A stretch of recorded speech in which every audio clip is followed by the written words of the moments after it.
आज इंडिया के अंदर जनवरी में 60 लाख से ज्यादा लोगों ने अपनी एसआईपी बंद करवा चुके हैं। और दोस्तों यही नहीं, दिस पैप के अंदर 56,000 से ज्यादा डीमेट अकाउंट्स लोगों ने इंडियन स्टॉक मार्केट के क्लोज कर दिए हैं, सिर्फ इस फियर की वजह से कि मार्केट लगातार गिरे जा रही है और लोगों को इस बात का फियर है कि जो फंड वो इन्वेस्ट कर रहे हैं वो पूरी तरह से खत्म ना हो जाए। ये जो मार्केट बहुत ज्यादा तरीके से लोगों को क्रैश देखने को मिला है। अगर आप स्टॉक मार्केट के ट्रेड करते हो या फिर आप स्विंग ट्रेडर हो, आप इन्वेस्टर हो, तो ये वीडियो सिर्फ और सिर्फ आपके लिए है कि मार्केट के अंदर इतना बड़ा क्रैश, यानी कि 15% से भी ज्यादा का क्रैश क्यों आया है और किन लोगों पे इसका ज्यादा इफेक्ट पड़ा है। और दोस्तों आगे ये कैसे आप इससे बच सकते हो और क्या मार्केट इन फ्यूचर ठीक हो सकता है या नहीं हो सकता, सारे पॉइंट्स के ऊपर दोस्तों बात करेंगे।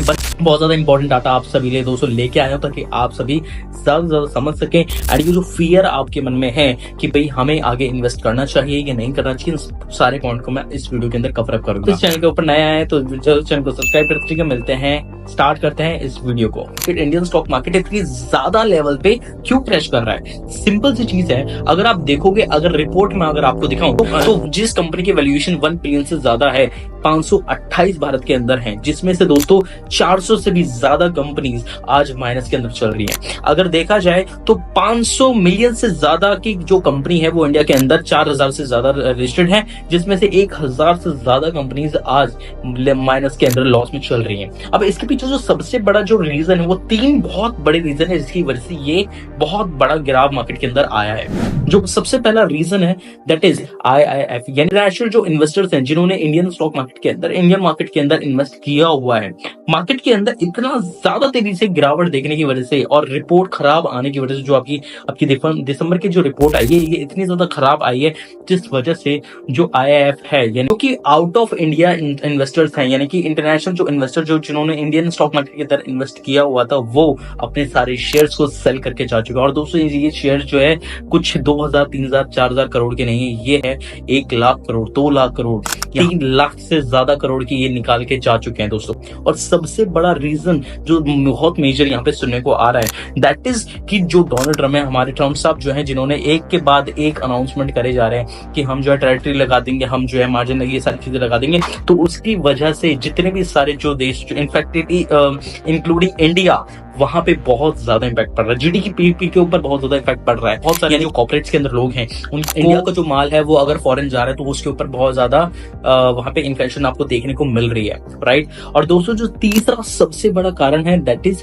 कि इंडिया की जो जीडीपी है इस टाइम बहुत ज्यादा डाउन चल रही है। हालांकि रिपोर्ट्स के अंदर तो बहुत अच्छी खासी जीडीपी आपको दिखाई दे रही है, बट इनिशियल लेवल पे कॉर्पोरेट्स के अंदर बिल्कुल भी पैसा नहीं है। और जितने भी सारे लोग हैं जो कॉर्पोरेट्स के अंदर वर्क कर रहे हैं दोस्तों, वो कहीं ना कहीं एक रिस्क फेस कर रहे हैं अपनी बिजनेस के अंदर, लाइफ के अंदर, क्योंकि अगर कंपनी ग्रोथ नहीं करेगी तो वो आगे पैसा कैसे देगी, जीडीपी के अंदर कैसे रिजल्ट आएगा। That is a major point. ये जो क्रैश आया है किन किन सेक्टर्स के ऊपर इसका बहुत ज्यादा इफेक्ट पड़ेगा। The first effective field is दोस्तों IIT सेक्टर्स और IT sectors and tech sectors. जितने भी सारे IT सेक्टर्स है वो बहुत तेजी से डाउनफॉल फेस कर रहे हैं। और जो हमारे बैंकिंग फाइनेंस वाले सेक्टर्स हैं, यानी कि जितने भी सारे हमारे बैंक्स हैं, नेशनल बैंक्स हैं, उनके ऊपर बहुत ज्यादा इफेक्ट पड़ रहा है। बिकॉज ऑफ लोग अपनी इन्वेस्टमेंट्स पूरी तरह से निकाल के खत्म कर रहे हैं, लोग अपने डीमेट अकाउंट पूरी तरह से खत्म कर रहे हैं, लोग अपनी सेविंग जो है बैंक अकाउंट के अंदर उसको खत्म कर रहे हैं। वहां से खत्म करने की सिंपल सी वजह ये है, लोग इस चीज को लेकर डरे हुए हैं कि हमारे ऊपर क्या इफेक्ट पड़ेगा। सो दोस्तों IT sectors, tech sectors, banking sectors and specially जो न्यू स्टार्टअप्स हैं, इन सभी के ऊपर बहुत ज्यादा इफेक्ट पड़ रहा है इस डाउन क्रैश।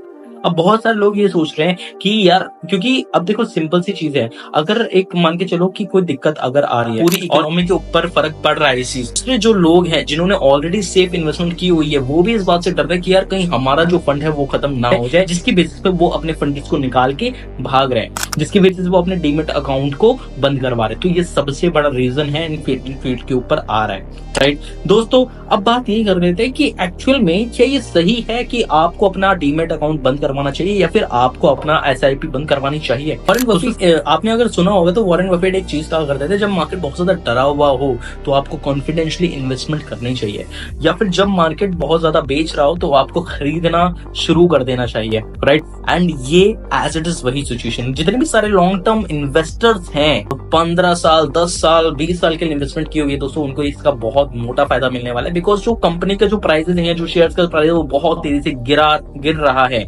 यानी कि जो शेयर आपको मान लीजिए 200 रुपए का मिल रहा था, आज वही शेयर आपको 150 रुपए तक का भी इजीली मिल जाएगा। बिकॉज ऑफ इतनी ज्यादा गिरे हुए प्राइस के अंदर जो आपको ज्यादा अमाउंट पे करना था, वो कम अमाउंट के अंदर आप ज्यादा शेयर ले सकते हो। तो वही फ्यूचर इसका प्रॉफिट आपको देखने को मिलेगा, right. But the point is कि जो लोग ये डीमेट अकाउंट बंद करवा रहे हैं, अगर वो लाइक शॉर्ट टर्म के लिए अगर इन्वेस्टमेंट करके बैठे हुए हैं कि जी 1 साल 2 साल के अंदर हम इन्वेस्टमेंट करेंगे और चले जाएंगे, दोस्तों ऐसा नहीं होने वाला। बिकॉज अब शॉर्ट टर्म के लिए इन्वेस्टमेंट आपको दिक्कत दे सकता है। अगर आप स्विंग ट्रेडर हैं, अगर आप लॉन्ग टर्म इन्वेस्टर हैं तो आपको फायदा होगा। अगर शॉर्ट टर्म इन्वेस्टर, तो दोस्तों इससे बचा कैसे जाए, इसका सिंपल सा सोल्यूशन है कि आप अपने इन्वेस्टमेंट्स को डाइवर्सिफाई कर सकते हैं। यानी कि सिर्फ एक फंड के अंदर इन्वेस्टमेंट ना करके मल्टीपल फंड्स के अंदर आप इन्वेस्टमेंट करके रखिए, वहां से आपको ज्यादा रिटर्न आने के चांसेस हैं। सिंपल सा तरीका है, अगर आप देख रहे हो कि गोल्ड और सिल्वर बहुत तेजी से बढ़ रहे हैं, आज गोल्ड की और सिल्वर की जो कीमत है वो 1 लाख के आसपास पहुंच चुकी है, राइट। बट अगर देखा जाए तो दोस्त, आपकी जो इन्वेस्टमेंट्स है, आपने अपने डीमेट अकाउंट बंद ना करवा के उसको डाइवर्सिफाई करना है। एंड जो आपका जो अगर आप इन्वेस्टमेंट करने की सोच भी रहे हो, प्रेजेंट में थोड़ा सा आपको होल्ड करने की नीड है, आप चाहे तो आप गोल्ड के अंदर और सिल्वर के अंदर इन्वेस्टमेंट कर सकते हो, ज्यादा बेटर है, राइट। अब दोस्तों सबसे इंपॉर्टेंट जो माइंडसेट है, दैट इज जो ये फियर है, राइट। ये फियर जो है इसी वजह से, बिकॉज ऑफ लोगों को मार्केट की सिचुएशन नहीं पता कि मार्केट बैकअप कब करेगी। अब जब मार्केट बैकअप करेगी तब करेंगे, बट यही प्रॉब्लम की वजह से लोग जो है डरे हुए हैं और अपने डीमेट अकाउंट को बंद करवा रहे हैं, बिकॉज ऑफ उनको पूरी नॉलेज नहीं है। सो इसके अंदर मैं आपको ये बताना चाहता हूँ, मार्केट इन फ्यूचर हाई जाएगी ही जाएगी 100%। ये हमारे जितने भी पिछला पास्ट गया है उसने एक चीज तो क्लियर करी कि मार्केट हमेशा ऊपर ही जाती है। बट दोस्तों जो शॉर्ट टर्म इन्वेस्टर्स हैं, वो अपने अमाउंट कट करके, क्योंकि FII जो है चाहती है कि जितने भी सारे इंडिया के इन्वेस्टर्स है, वो थोड़ा सा डाउनफॉल दिखाया, लोगों को डर लगा, कट करके चला गया, राइट। तो वो जो अमाउंट है वो कमा के सीधा बाहर की तरफ निकल जाती है। दोस्तों आपकी जिम्मेदारी कि आप बने रहिए इन्वेस्टमेंट के अंदर, बट थोड़ा सा पेशेंस रखने की जरूरी है, राइट। मार्केट उठेगा बट टाइम से उठेगा, अपने टाइम पे उठेगा, राइट। अब दोस्तों 3 तरीके हैं इससे बचने के। पहला, डाइवर्सिफाई योर इन्वेस्टमेंट्स, यानी कि जो आपकी इन्वेस्टमेंट्स हैं उसको आपने अलग अलग जगह पे, एक जगह पे ना रखे, अलग अलग इन्वेस्टमेंट्स के अंदर आप इन्वेस्ट कर सकते हो। सेकंड जो पॉइंट है, आपने जो शॉर्ट टर्म के लिए इन्वेस्टमेंट कर रहे थे उसको लॉन्ग टर्म के अंदर कन्वर्ट करना स्टार्ट कर दीजिए। अदरवाइज अगर आप 2 साल 3 साल के लिए इन्वेस्टमेंट लेके चल रहे हो, को 2 साल में के अंदर भी शायद मार्केट डाउनफॉल ही देखने को मिल सकता है। बट हाँ, इन फ्यूचर मार्केट बहुत तेजी से ऊपर आएगा, इसमें कोई दो राय नहीं है। बट ने कुछ टाइम के लिए अपना लॉन्ग टर्म विजन देखना पड़ेगा। और दोस्तों तीसरे, जो अपने एसेट्स को चेंज करना स्टार्ट कर दीजिए, यानी कि जो आपके एसेट्स हैं उसको स्टॉक्स से ज्यादा अगर आप बॉन्ड्स के अंदर, गोल्ड के अंदर, सिल्वर के अंदर अगर आप इन्वेस्ट करोगे, that is great profitable for you, जो कि आपको अच्छा खासा रिटर्न्स दे सकते हैं। अब दोस्तों बात करते हैं इससे और ज्यादा प्रॉफिट आप कैसे कमा सकते हो। तो जितने भी सारे हमारे स्विंग ट्रेडर्स हैं, स्विंग ट्रेडर्स को थोड़ा सा होल्ड करने की देरी है, राइट। अगर आप स्विंग ट्रेडर्स को थोड़ा सा पेशेंस रखना है दोस्त, अगर आप स्विंग ट्रेडर हो, कुछ टाइम के लिए थोड़ा सा आप होल्ड करिए, राइट। थोड़ा सा ध्यान रखिए कि आपके जो इन्वेस्टमेंट अभी आप मत करो। और जो हमारे ट्रेडर्स हैं जो इंटरडे ट्रेडिंग करते हैं, तो उनको इसके बहुत ज्यादा प्रॉफिट होने वाला है अगर उनको सही स्ट्रक्चर पता है। बिकॉज एक ट्रेडर जो है सेल के अंदर भी पैसा बना देता है और बाय के अंदर भी पैसा बनाता है, अगर उन्होंने मोमेंट कैप्चर कर लिया तो। ये कुछ स्टैटिक्स हैं, कुछ डाटा है जो मैंने आपसे शेयर किया, राइट। और अगर आपको ऐसे और भी अपडेट्स चाहिए, सो दोस्तों आप जल्दी जल्दी इस चैनल को सब्सक्राइब कर लीजिए। ऐसे ही दोस्तों और भी वीडियोस लाता रहूंगा आप सभी के लिए। मिलते हैं हमारी अगली वीडियो के अंदर। Thank you so much and love you all guys.